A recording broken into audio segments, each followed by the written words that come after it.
ఒక కాకి ఎడారిలో ఎగురుతూ దప్పికతో అల్లాడిపోతూ ఉంటుంది.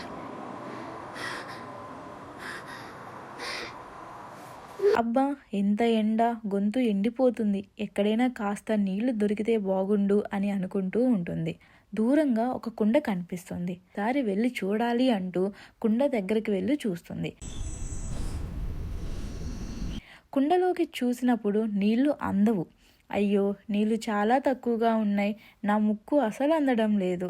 ఇంత కష్టపడి వస్తే లాభం లేకుండా పోయింది. ఇప్పుడు ఎలా తాగాలి అంటూ ఆలోచనలో పడింది. కాకి పక్కనే ఉన్న రాళ్ళను చూస్తుంది. ఆ టైంలో తనకొక ఆలోచన వస్తుంది.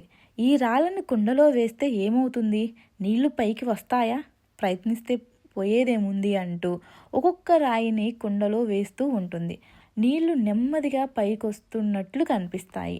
అప్పుడు కాకి ఆనందంతో ఇలా రాళ్ళు వేస్తే నీళ్లు పైకి వస్తాయన్నట్టు మరికొన్ని రాళ్ళను తీసుకొచ్చి కుండలో వేస్తుంది.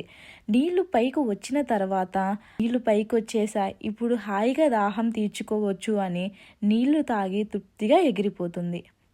ఈ కథలో నీతి ఏంటి అంటే, ఎప్పుడైనా సరే శారీరక బలం కంటే తెలివితేటలు గొప్పవి. ఎంత పెద్ద సమస్యనైనా ఆలోచనతో పరిష్కరించవచ్చు.